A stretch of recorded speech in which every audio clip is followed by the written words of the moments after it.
Génesis capítulo 6. Hoy iniciamos una serie preciosa que se va a titular Los tiempos de Noé. Los tiempos de Noé. Ahorita voy a hablar la primera parte, la segunda parte, pero ustedes se pueden ir, van a estar a su disposición las conferencias.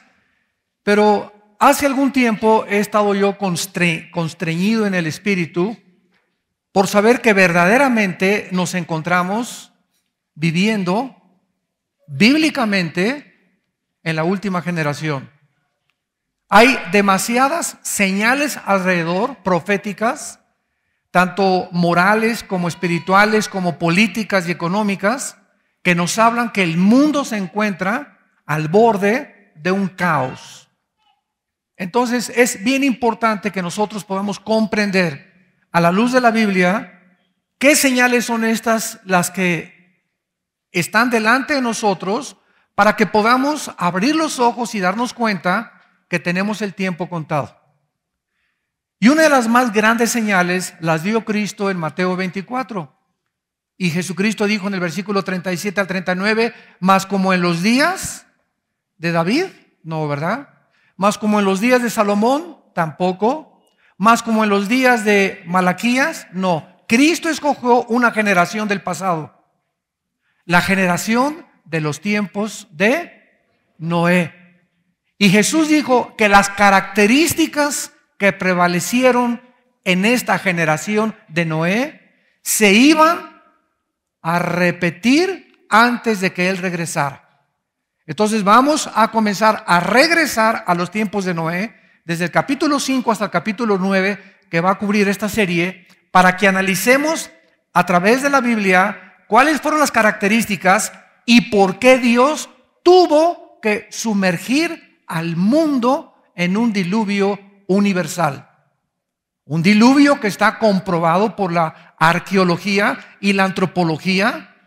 En las montañas más grandes del mundo se han encontrado yacimientos coralíferos de que el mundo estuvo efectivamente sepultado bajo las aguas en un tiempo del pasado. Así pues, vamos a leer Génesis 6 del 1 al 4 en primer lugar y después Mateo 24, 37 al 39, que van a ser la base teológica del desarrollo de estas conferencias. Dice Génesis 6, aconteció que cuando comenzaron los hombres a multiplicarse sobre la faz de la tierra y les nacieron hijas, que viendo los hijos de Dios, que las hijas de los hombres eran hermosas, tomaron para sí mujeres, escogiendo entre todas. Y dijo Jehová, no contenderá mi espíritu con el hombre para siempre, porque ciertamente él es carne, mas serán sus días 120 años. Había gigantes en la tierra en aquellos días, y también después que se llegaron los hijos de Dios a las hijas de los hombres, y les engendraron hijos, estos fueron los valientes que desde la antigüedad fueron varones de renombre. Y en Mateo 24, versículo 37 al 39, Jesucristo dice estas palabras, mas como en los días de Noé, así será la venida del Hijo del Hombre. Porque como en los días antes del diluvio, estaban comiendo, bebiendo, casándose y dando en casamiento hasta el día en que Noé entró en el arca y no entendieron. Hasta que vino el diluvio, o sea, la destrucción, y se los llevó a todos. Así será también la venida del Hijo del Hombre. Una de las características que forman parte de los atributos divinos, cuando hablamos de atributos, son las cualidades que le pertenecen a la deidad. Dios se caracteriza porque es un Dios santo, Dios es un Dios fiel, Dios es un Dios misericordioso, pero Dios también es un Dios de ira. Dios tiene que castigar el pecado. Y muchas personas dicen, es que Dios es bueno y al final todos se van a salvar. Esto se llama el universalismo, es una doctrina herética. Entonces, al mismo tiempo que Dios es bueno y que su amor lo demostró en una cruz al pagar en nuestro lugar por nuestros pecados, Dios es un Dios que tiene que castigar el pecado. Y lo castigó en la persona de su Hijo Jesucristo en la cruz. Entonces, si Él no perdonó a su Hijo, sino que su Hijo lo entrega en nuestro lugar, ¿tú crees que te va a perdonar a ti? Cuando nosotros hacemos a un lado la ira de Dios y predicamos solamente el amor de Dios, la miel de Dios, prosperidad, todo te va a ir bien, el campeón que traes adentro, todas las cosas van a formar, y estamos predicando solamente una área del carácter de Dios. Y Pablo le enseñó en Hechos 20 a los discípulos que él había querido predicar todo el consejo de Dios. El primer juicio que Dios envió a este mundo se conoce como el diluvio universal. Cuando el mundo se encontraba sumergido en las tinieblas totales, moralmente hablando, en una depravación moral y una rebelión abierta contra las leyes de Dios. Para poder entender claramente por qué Dios tuvo que sumergir la tierra, como lo va a volver a hacer ahora, en próximos años, pero ya no bajo el agua, sino bajo otras características, vamos a ver en primer lugar una profecía en Génesis capítulo 5, versículo 21, que se dio antes del diluvio. Y dice Génesis 5, 21, vivió Enoc 65 años y engendró a Matusalem. Enoc engendró a Matusalem, y ¿saben ustedes lo que significa la palabra Matusalem? Significa cuando muera será enviado el juicio. Apúntalo ahí. Matusalem significa cuando muera será enviado el juicio. En este hombre, Matusalem, estaba escondida una revelación profética, porque el mundo duraría mientras Matusalem viviera. Y vamos a ver más adelante que Matusalem es el personaje que más tiempo ha vivido desde la creación de Adán y Eva. Matusalem vivió 969 años. Y aquí está profetizándosele a Enoc, ¿verdad?, que cuando Matusalem naciera, esos 960, casi 1000 años de historia, fueron la paciencia de Dios para con el mundo antiguo. En el Nuevo Testamento encontramos otra profecía que está relacionada, que es como un eslabón para esta profecía de Génesis 5:20 en Primera de Pedro 3:20. Y dice: los que en otro tiempo desobedecieron, cuando una vez esperaba la paciencia de Dios en los días de Noé.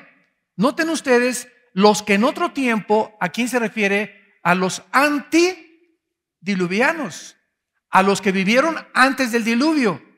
Desobedecieron cuando una vez esperaba la paciencia de Dios.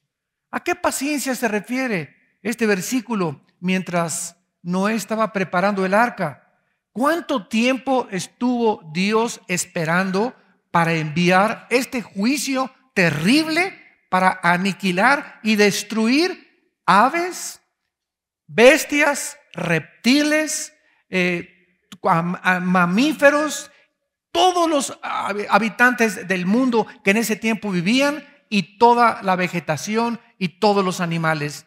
Esperó Dios 969 años.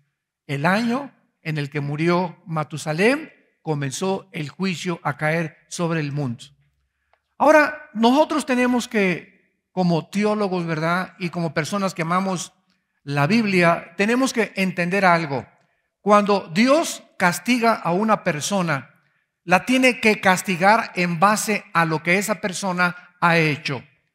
Pero hay una cosa muy importante que tenemos que aprender: Dios nunca te va a castigar si antes no te advirtió que te iba a castigar.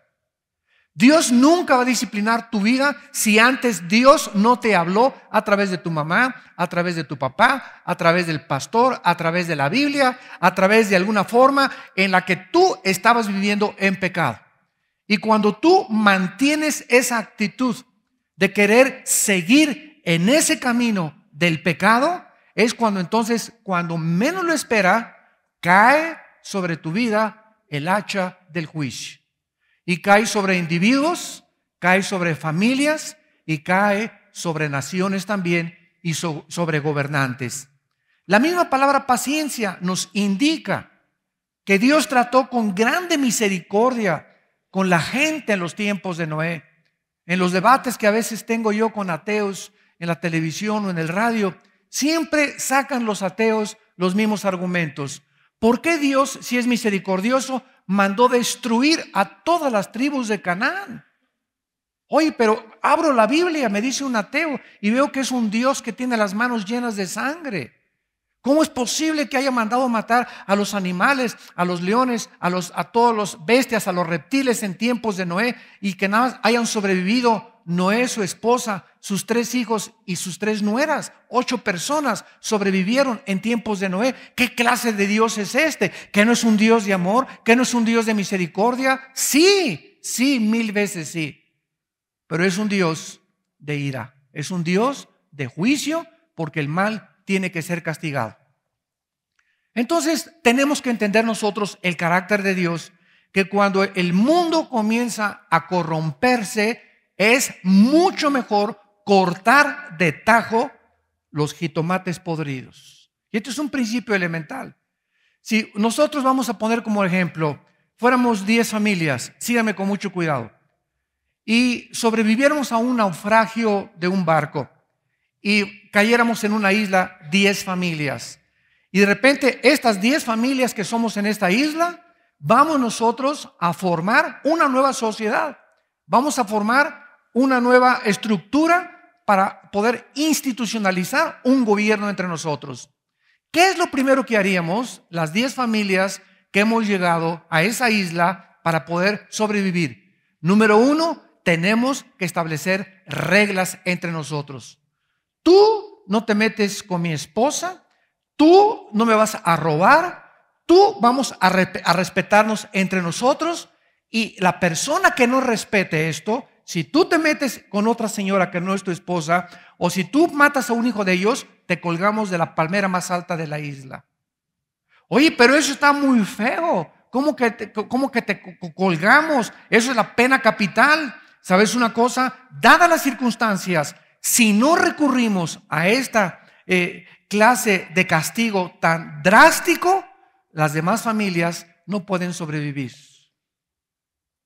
Cuando el barco, el Titanic, se estaba hundiendo, cabían cierto número de personas en cada lancha.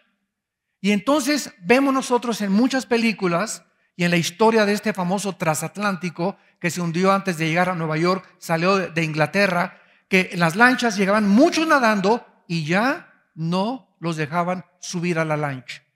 Porque si se subían a la lancha, una persona más hundiría esa lancha y se morirían todos. Entonces era preferible que se murieran los que se quedaron ahí en el agua, pero para sobrevivir los demás necesitaban pagar el sacrificio las personas que se quedaron sin subirse a las lanchas.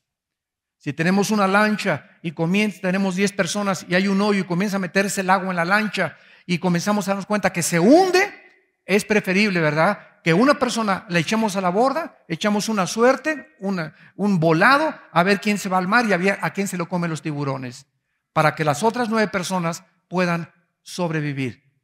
En la Segunda Guerra Mundial, ¿qué hizo los Estados Unidos de Norteamérica? Esto no es justificar de ninguna manera la bomba atómica, pero ¿qué hizo Estados Unidos con Hiroshima y con Nagasaki? ¿Qué hicieron?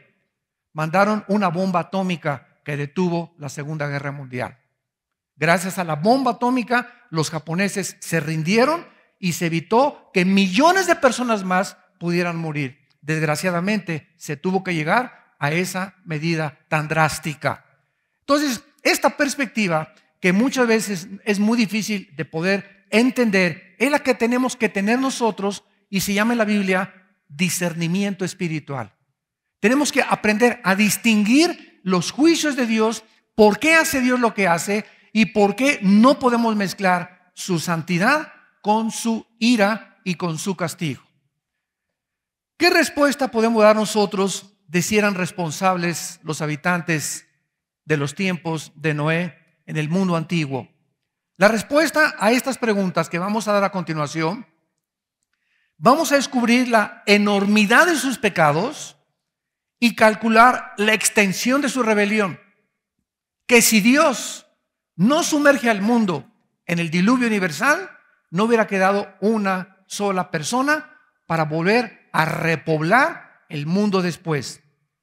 Esta generación no estuvo ciega a la luz divina, porque tuvieron la luz de la naturaleza. O sea, tú puedes preguntar, oye, pero si Cristo todavía no moría en la cruz. Estas personas, ¿cómo las podía Dios juzgar en el día del juicio? ¿Quién les habló de Dios? Vamos a ver que en primer lugar dice Romanos 1, porque lo que Dios se conoce les es manifiesto. Porque Dios lo manifestó a través de las cosas invisibles que se hacen visibles por medio de la creación. Pero ellos fueron necios en darse cuenta que la misma naturaleza nos habla de un creador y de un diseñador del universo. Y esta generación de los tiempos de Noé rechazó la luz divina, aunque tú no tengas la Biblia y aunque no tengas a Cristo. Es la pregunta que muchos hacen: ¿cómo va a juzgar Dios a los aztecas? Oye, los aztecas nunca les hablaron de Cristo. A los aucas en el Ecuador, que mataron a unos misioneros a flechazos. A los budistas que nunca escucharon a Cristo. Son preguntas válidas. ¿Cómo va a juzgar Dios a estas personas? La respuesta está en Romanos 2, del 10 en adelante. Los que han muerto sin conocer la palabra de Dios, Dios los va a juzgar de acuerdo a la luz de la naturaleza que ellos tuvieron. Y número 2, por sus conciencias. La conciencia no la produce la materia, señores ateos. La nada no puede producir nada.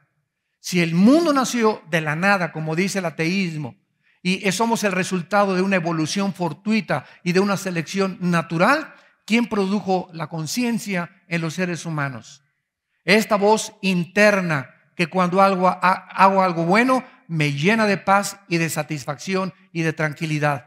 Y cuando hago algo malo me llena de nervios, me llena de intranquilidad y me llena de disatisfacción. Es como un juez que Dios puso dentro de los seres humanos. Llámense aztecas, tlaxcaltecas, chichimecas, aucas, budistas o como se llame. Todos los seres humanos, a diferencia de los animales, tenemos una voz dentro de nosotros que nos dice entre el bien y entre el mal. Entonces, estas personas eran culpables porque tenían la revelación divina y la revelación de sus conciencias. Además, en Génesis capítulo 3, versículo 15, antes de que Adán y Eva fueran expulsados del huerto del Edén, todo esto estoy poniéndolo como una antesala para que podamos antecedentes, para que podamos entender los tiempos de Noé y veamos de qué forma se comparan con los tiempos de nosotros. Y tenemos que ser justos. Tenemos que entender por qué Dios sumergió al mundo en un diluvio y por qué lo va a volver a hacer Dios. Si somos cristianos, tenemos que entender el carácter y los pensamientos de Dios. En Génesis 3:15, toda la profecía que todos ustedes conocen, donde se promete que la semilla de la mujer aplastaría la semilla de Satanás, de la serpiente. Y desde esta profecía, esto motivó, ¿verdad?, para que todos los descendientes de Adán vivieran esperando la promesa de ¿qué cosa? Desde Adán hasta la cruz, toda esa generación estuvo esperando la semilla que es Cristo.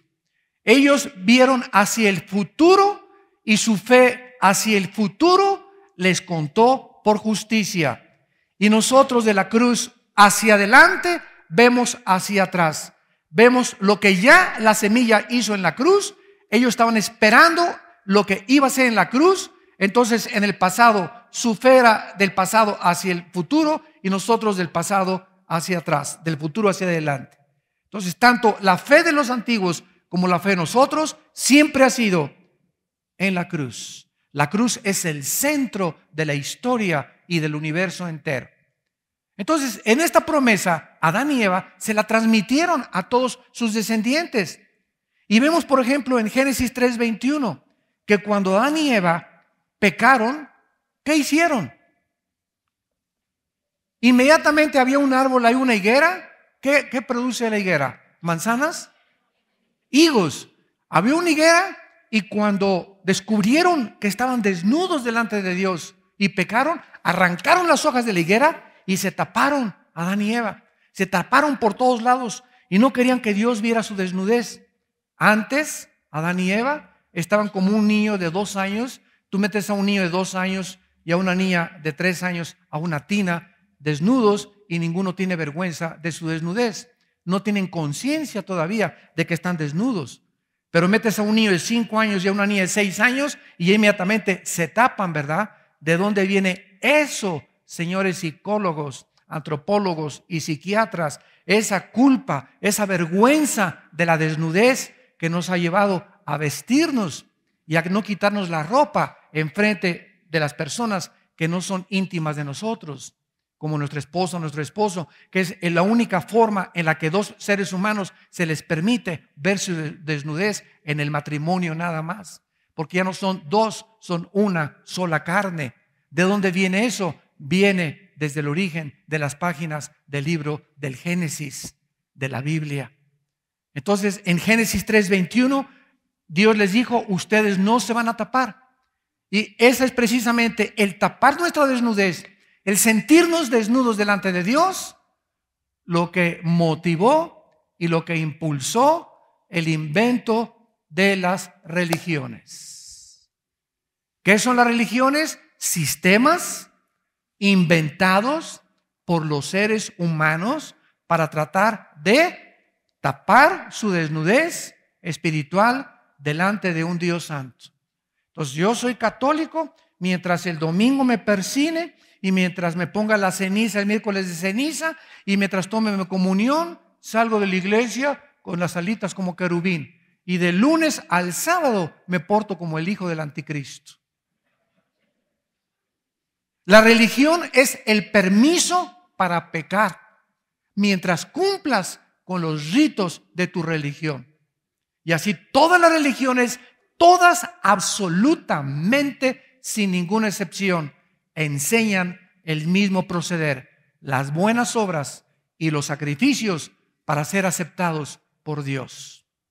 Entonces vemos que desde el Génesis 3:21 a la primer pareja, Dios establece que Él es el que nos iba a cubrir. Y entonces les quitan las hojas de higuera a Dios, a Adán y Eva, y Dios mata a un animal. Es la primera vez que aparece en la Biblia la muerte de un animal inocente. Ese animal no tenía la culpa que lo mataran, pero Dios es el creador. Y si Él es el creador, Él dispone de llevarse a la otra vida o de quitarle la vida a cualquier animal, a cualquier paloma, a cualquier ser humano, porque Él es el que nos dio esa vida. Nosotros no tenemos ese derecho porque nosotros no nos creamos unos a los otros. Entonces Dios le quita la vida a un animal y que hay derramamiento de sangre. Y entonces Dios con la piel de ese animal le quita la piel y Dios los viste a Adán y Eva con las cubiertas de un animal. Dice G 3:21, y Jehová Dios hizo al hombre y a su mujer túnicas de pieles y los vistió. Y este principio corre toda la Biblia.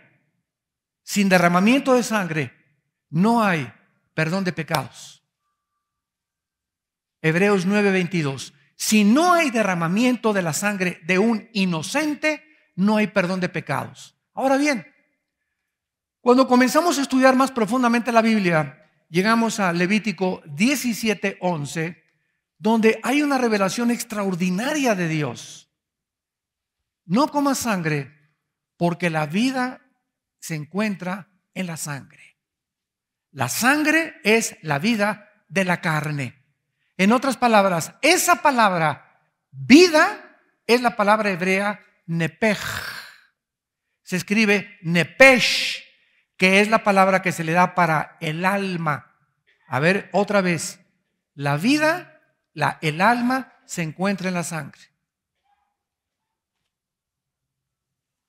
La vida se encuentra en la sangre. El alma se encuentra en la sangre. Esto es extraordinario, porque pasaron miles de años para que los médicos descubrieran, y la ciencia, que era la sangre precisamente la razón y lo que le da vida a todo el cuerpo humano.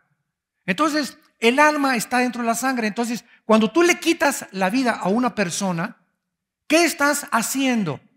Estás atentando contra algo que Dios creó.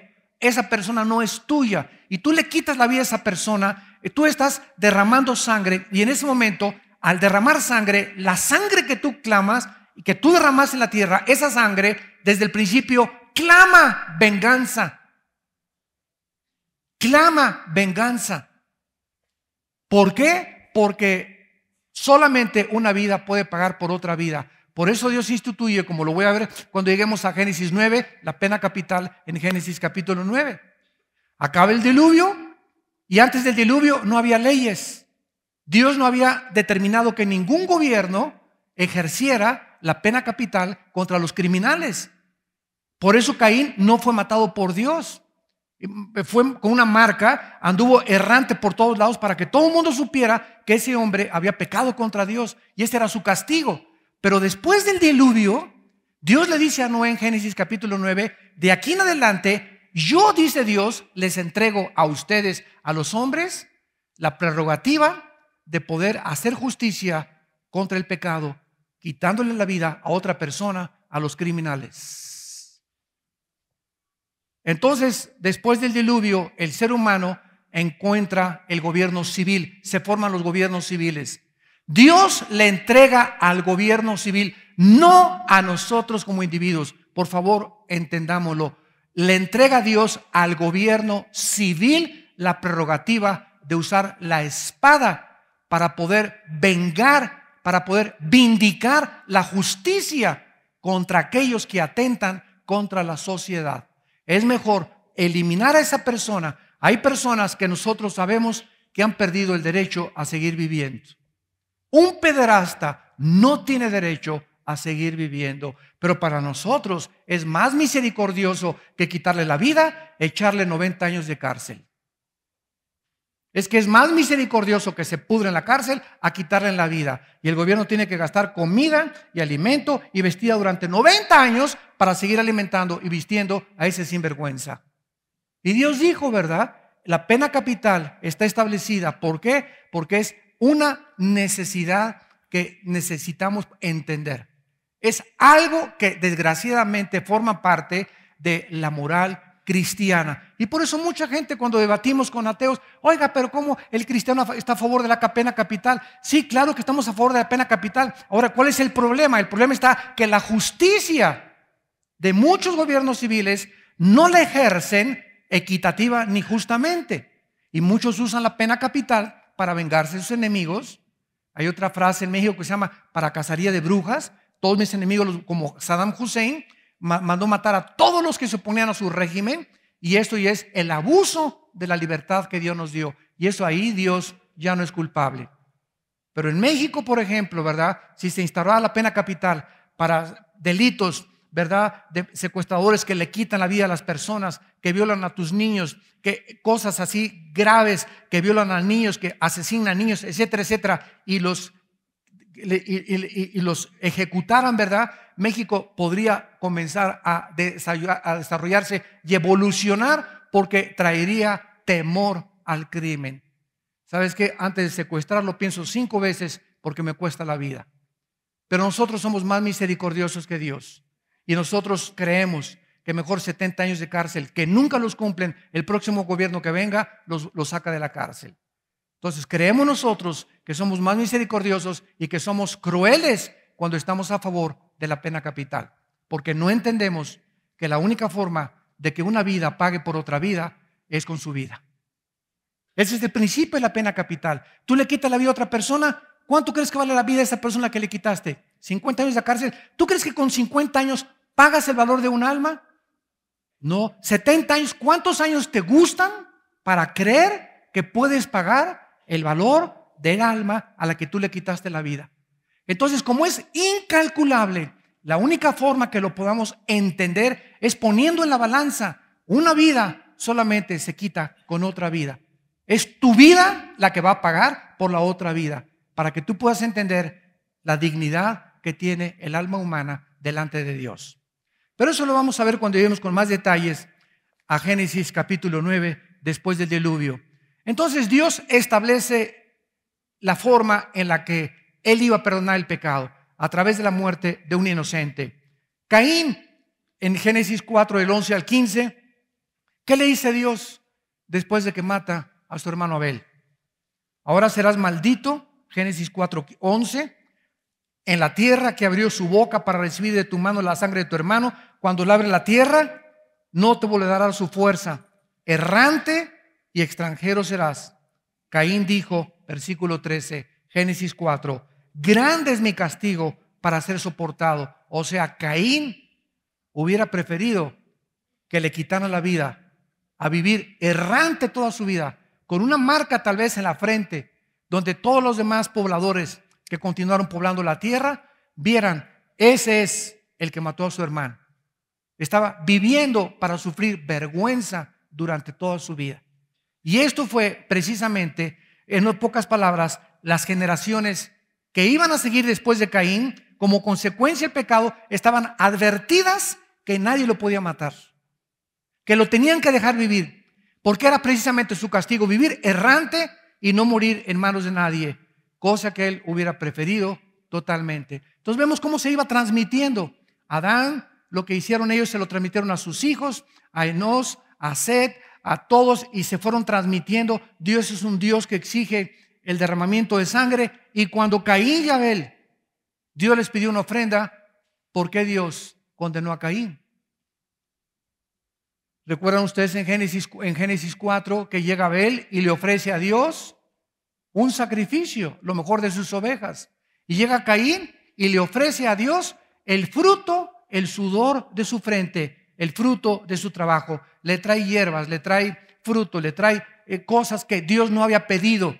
Entonces Dios rechaza a Caín y le dice, Caín, yo no quiero lo que tú me has traído, y bendice a Abel. Y cuando Caín es rechazado, se enoja, con muchos pecadores actualmente, cuando Dios les dice, no es la forma que yo quiero que me adores, no es yo te adoro como yo quiero, rechazan la forma que Dios ha determinado, y entonces se enoja contra Dios, y Dios le dice, si tú sigues insistiendo y te amargas, la amargura va a ser tu propia autodestrucción. Se amarga Caín, Dios no lo mata y vive errante durante el tiempo de toda su vida. Y toda la gente tenía que saber, mis padres Adán y Eva, mis abuelos o tatarabuelos, nos enseñaron que teníamos que, para acercarnos a Dios, es a través de un sacrificio. Número 2, nosotros no vamos a establecer la forma de acercarnos a Dios. Él determinó cómo nos acercábamos a Él. Y número 3, la paga del pecado es la muerte. Caín, uno de nuestros ancestros, ha recibido este castigo para que no andemos jugando con Dios. Y llegamos nosotros a la predicación de Noé en capítulo 5, que es nuestro personaje.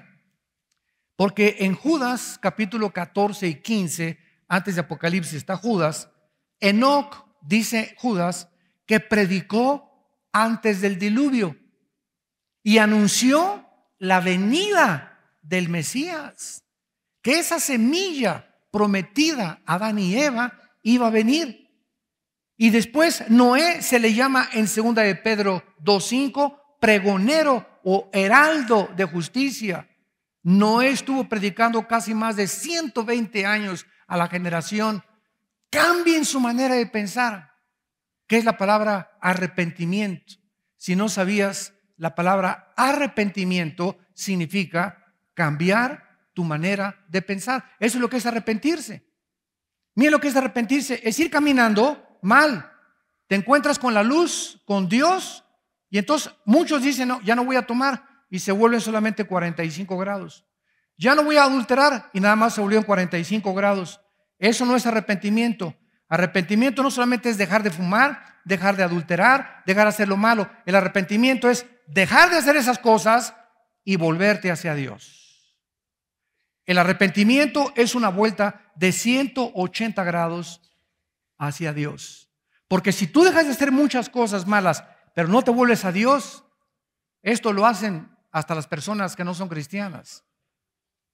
Los mormones, por ejemplo, nos ganan a nosotros porque no toman ni café, menos Coca-Cola. O sea, si es cuestión de moralidad, hay muchas sectas que nos ganan a los cristianos evangélicos. Sin embargo, el arrepentimiento no es solamente ya no haga esto, ya dejé la pornografía, ya la cambié eso. Sí, pero tú tienes que entender que te tienes que volver a Dios. Porque si tú no te vuelves a Dios, vas a regresar a hacer las mismas cosas tarde o temprano. Porque al volverte a Dios y caminar hacia Dios, Dios te inviste de poder para que ya no regreses a tu antigua vida. Esa es la gran diferencia por la cual muchos cristianos siguen cayendo y siguen cayendo porque nunca se volvieron a Dios. Tú te arrepientes y te vuelves a Dios y voy a comenzar a orar desde mañana. Voy a comenzar a leer la Biblia. Me voy a unir entre semana a un estudio bíblico. Me voy a inscribir en el ITI, en el Instituto Internacional Teológico. Voy a juntarme con cristianos. Esto es volverte a Dios. Porque si tú no haces estas cosas, vas a volver a caer. Y te vas a frustrar. Y es que yo tengo 5 años en Cristo y no me funcionó. Porque nunca te arrepentiste. Nunca cambiaste tu manera de pensar respecto a lo que Dios quiere que tú hagas en la vida. Muy bien, ahora veamos a continuación las causas del diluvio. Una vez que hemos comprobado la culpabilidad del mundo antiguo antes del diluvio, vamos a ver ahora, y se pone la cosa más interesante, santos de Dios, las causas que provocaron la ira de Dios. Porque si Jesucristo dijo que eran las mismas causas y la misma generación, vamos a comenzar a asustarnos, de darnos cuenta que estamos verdaderamente, como les dije al principio, viviendo la última generación. Podríamos resumir las causas del diluvio con 3 frases: corrupción y depravación moral, extrema violencia y maldad humana. Veamos estas 3 frases en Génesis capítulo 6. Número 5, versículo 5, Génesis 6:5. Vio Jehová que la maldad de los hombres era mucha en la tierra y que todo designio de los pensamientos del corazón, todas las cosas que estaban pensando las 24 horas, eran de continuo solamente hacia la maldad. ¿Se parece nuestra generación a la generación de Noé? ¿Es posible que el mundo haya llegado en los últimos 20 o 25 años al grado de comenzar a ver en los periódicos y en los medios de comunicación niños asesinos? Antier, un niño de 6 años lo iban a condenar porque estaba haciéndole proposiciones sexuales a una niña de 4 años. Los papás de la niña de 4 años en un estado de Estados Unidos lo demandan a los papás del niño de 6 años y no le pueden hacer nada al niño de 6 años porque pues es un menor de edad. Pero un niño de 6 años haciéndole proposiciones. Ahora, este niño sabemos que hay una inocencia, pero ¿cómo puede un niño de 6 años llegar a ese grado? Por la pornografía que ven sus padres. Porque tienen acceso a cualquier canal de televisión, a cualquier video. Niños de 14, 15 años que se arman con R-15 y con rifles Bushmaster automáticos y llegan a la escuela y comienzan a matar a todos los estudiantes. Y que planean a los 12, 13, 14 años estos crímenes. Se calcula que en España el 80% de la gente vive bajo la depresión tomando pastillas tranquilizantes. España es ahorita el país donde más tranquilizantes se consumen en el mundo. Se calcula que el 55% de los latinoamericanos viven en continua depresión. En continua depresión. En Estados Unidos es el 65% ya, de acuerdo a las estadísticas de la Organización para la Salud. Vive la gente deprimida, o sea, frustrada. No salen las cosas como tú quieres y los jóvenes están, el aumento del suicidio entre menores de entre 18 y 25 años ha aumentado 70% en América, incluyendo Estados Unidos, México y Latinoamérica. 70% el aumento de suicidios de menores de 25 años. Ya no quieren enfrentar el mundo que estamos viviendo. Se sienten con demasiadas cargas, demasiados problemas, demasiada hipocresía, demasiada maldad.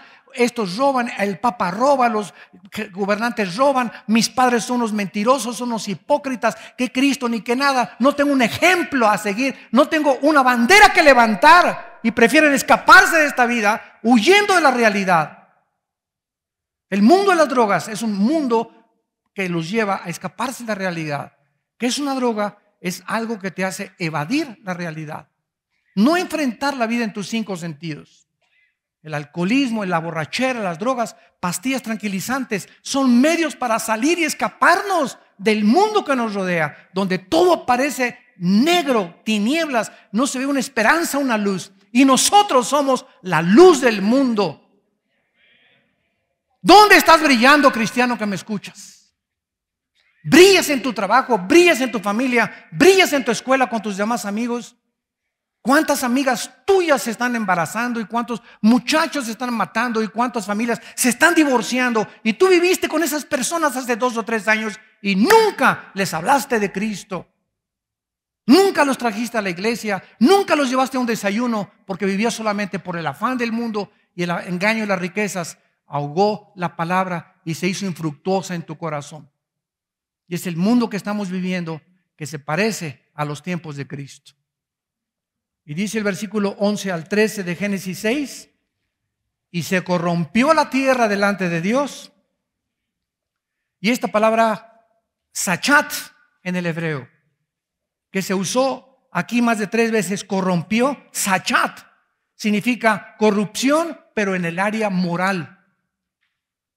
O sea, hubo una depravación sexual tan grande, que lo vamos a ver más adelante en los tiempos de Noé, que dice la Biblia que esto provocó que se llenara de violencia. ¿Se parece a nuestro mundo? ¿Cuánta violencia hay en México? En los países sudamericanos. Guerrilleros, secuestros, asesinos, ladrones. Aumenta la violencia. Estamos en un mundo donde estamos temblando en el Medio Oriente, entre Siria, millones de personas muertas con gases químicos y guerra por acá y guerra por allá, y un país amenaza con la bomba atómica al otro, etcétera, etcétera, y Corea del Norte amenaza de eliminar a Corea del Sur si no se unen con ellos, y unas islas que están peleándose los japoneses con los chinos, etcétera, etcétera, y por todos lados vemos un mundo en conflicto, los seres humanos unos contra otros, la violencia permea continuamente nuestras calles. Protestas contra el gobierno, contra la autoridad, hijos contra los padres, enfermeras, maestros, todo mundo está levantando la bandera. Queremos justicia. No queremos someternos al gobierno, no queremos someternos a la autoridad. ¿Qué democracia? Mentira. ¿Cuál democracia? Si tuvieras y amar la democracia, te sometes y aceptas la decisión de la mayoría.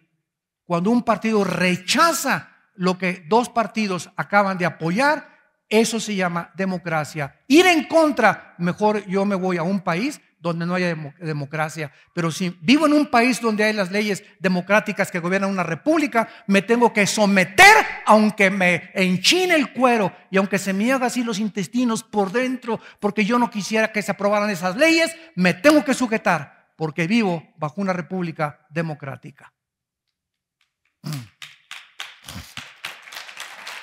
Y dice el versículo 12, todo esto lo seguimos con una línea de lógica para que veamos simplemente esto, damas y caballeros santos de Dios. El mundo está loco.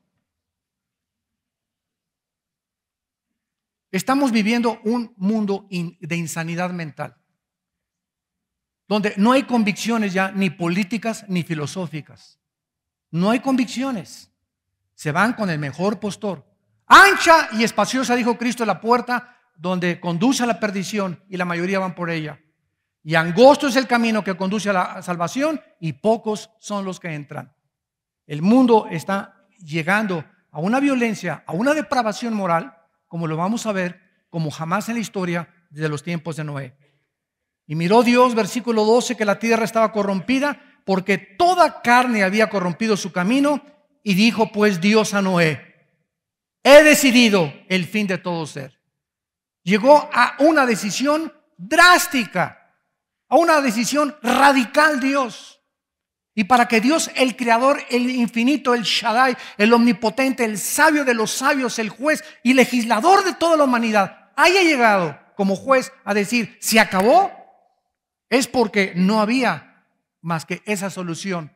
Si podía Él continuar repoblando el mundo en el que vivimos. He decidido el fin de todo ser, porque la tierra está llena de shamás en el hebreo, que se tradujo violencia. A causa de ellos los destruiré. Y fíjense lo que dice con la tierra. En otras palabras, ¿qué fue el diluvio? Síganme con cuidado, fue la naturaleza se volverá su enemigo. La naturaleza se volverá nuestra enemiga. Y es el mundo que estamos viviendo actualmente. Nunca como en los últimos 10 o 15 años habían habido tantos tornados, tantos huracanes, tanta contaminación ambiental de los mares, del agua, del aire que respiramos. Nunca la comida había estado tan infectada como en los tiempos en que vivimos. Nunca había habido tantos terremotos desde 1976, de acuerdo al Instituto Geológico de Boulder, Colorado, hasta nuestros días. No, siempre ha habido terremotos, siempre ha habido guerras, pero nunca se habían conjugado todas estas cosas como hay. Nunca había habido las nevadas que están azotando ahorita Estados Unidos. Mi esposa y yo la semana que entra nos quedamos 2 días ahí en Dallas, 2 días encerrados sin poder salir por la nieve. No podíamos ni caminar, no podíamos sacar el coche, no podíamos hacer nada. Y gracias a Dios que el sábado, ¿verdad? Se comenzó a quitar un poco y ya salí yo con Caleb, mi hijo, y a quitar un poco más de nieve y echarle agua con sal y con anticongelante, ir al mercado porque ya no teníamos comida en la casa. Y nada más pensábamos que hubiera durado 4 o 5 días. ¿Qué íbamos a hacer? Es desesperante. Nunca te has puesto en esa situación, ni les aconsejo que nunca se encuentren bajo estas circunstancias, pero por primera vez en la vida comenzamos a apreciar qué maravilloso es poder salir y comprar en el mercado comida, qué maravilloso es tener huevitos para desayunar, cena para comer, pero llegamos a creer que todo eso lo merecemos. Y cuando viene algún fenómeno meteorológico, algún fenómeno climático y cambia todo por el sol, por la lluvia, por la nieve, y nos cambia nuestra rutina de vivir, nos damos cuenta qué frágiles somos y qué vulnerables somos ante los fenómenos de la naturaleza. Y qué es precisamente lo que dice Isaías capítulo 24 en la profecía para el futuro. Vean ustedes, en tiempos de Noé, la naturaleza, Dios la usó. ¿Qué usó Dios? Rompió las fuentes de las aguas y la lluvia inundó la tierra. Dios pudo haber dicho así y acabar con todos, con rayos, ¿verdad? Pero Dios usó la naturaleza. Comprendamos los caminos de Dios. Y dice en Isaías 24, Isaías viendo hacia los tiempos que estamos viviendo, vean lo que dice el versículo 4 al 6. Isaías 24. Se destruyó, cayó la tierra. Aquí está hablando de algo que todavía no ha pasado. Isaías existió 700 años antes de Cristo.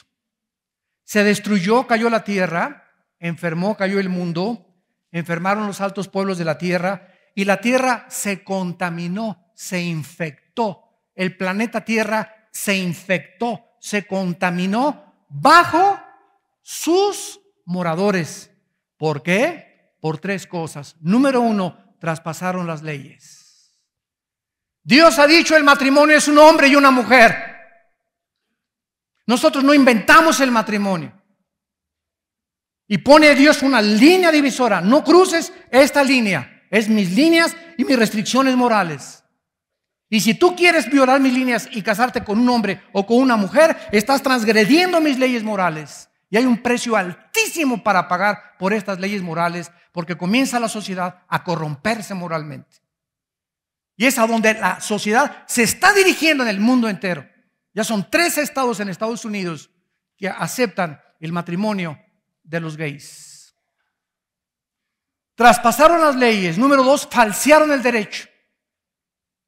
Los ciudadanos de casi todos los gobiernos del mundo, de todas las naciones, claman justicia ante los tribunales. Hay muy pocos tribunales ya de justicia en el mundo que hagan justicia sin mirar al que es rico y al que es pobre.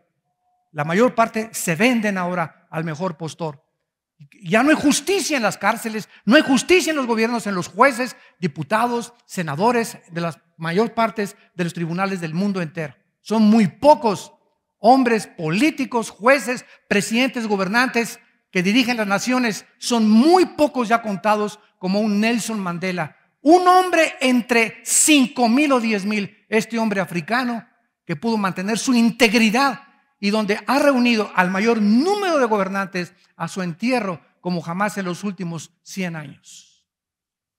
Nadie podría decirle nunca a ese hombre fue un corrupto. Como ese hombre ya no hay otro en el globo terráqueo.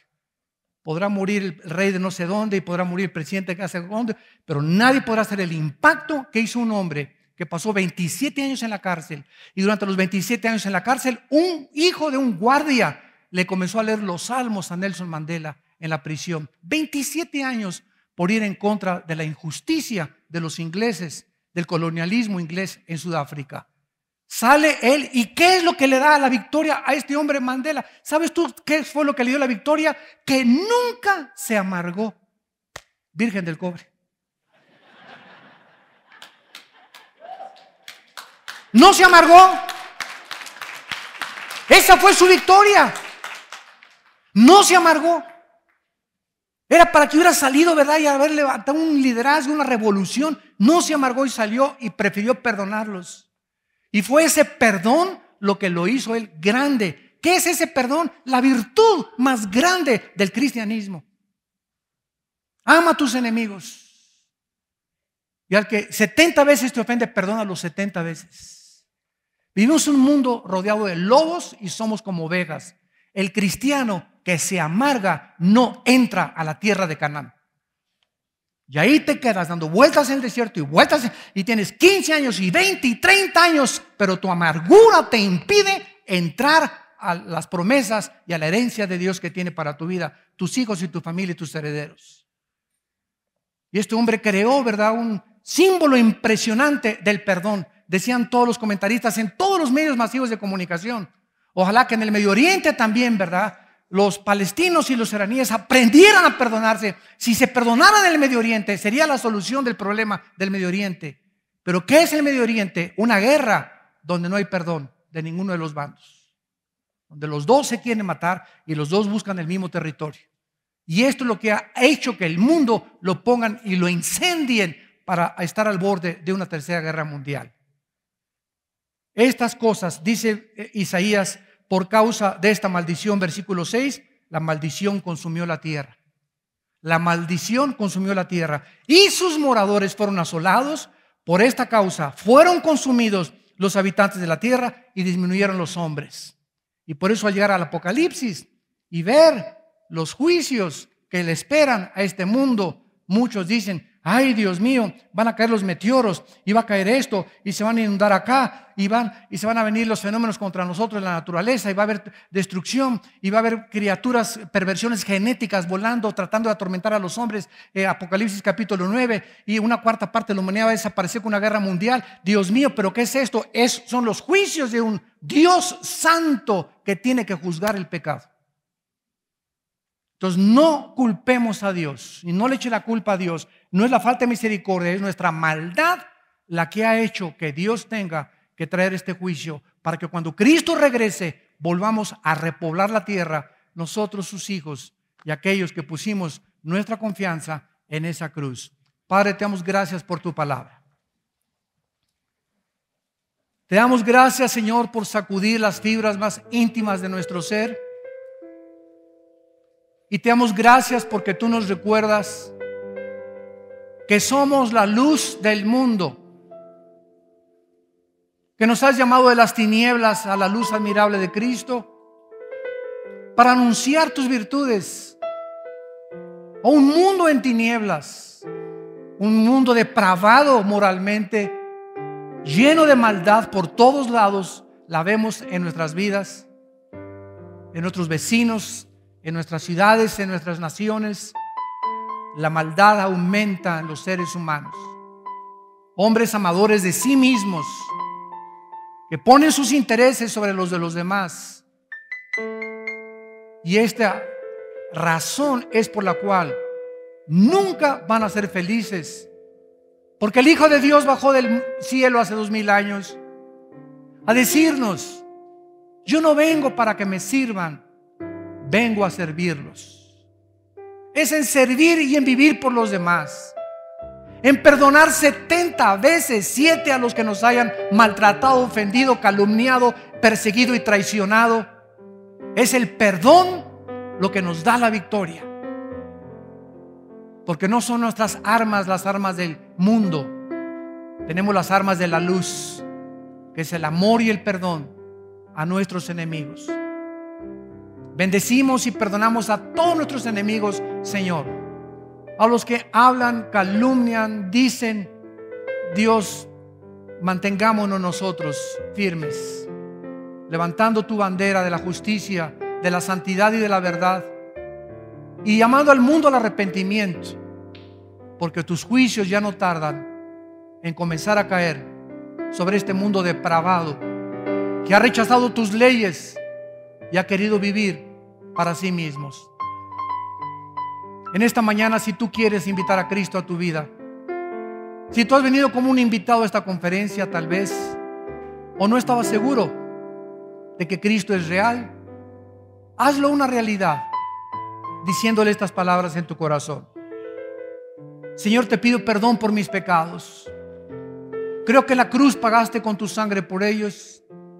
Te pido que entres a mi corazón como mi Señor y mi Salvador, y que transformes y cambies mi manera de pensar respecto al pecado, respecto a ti, respecto al mundo. Dame la mente de Cristo, Señor, en el nombre de Jesús. Amén.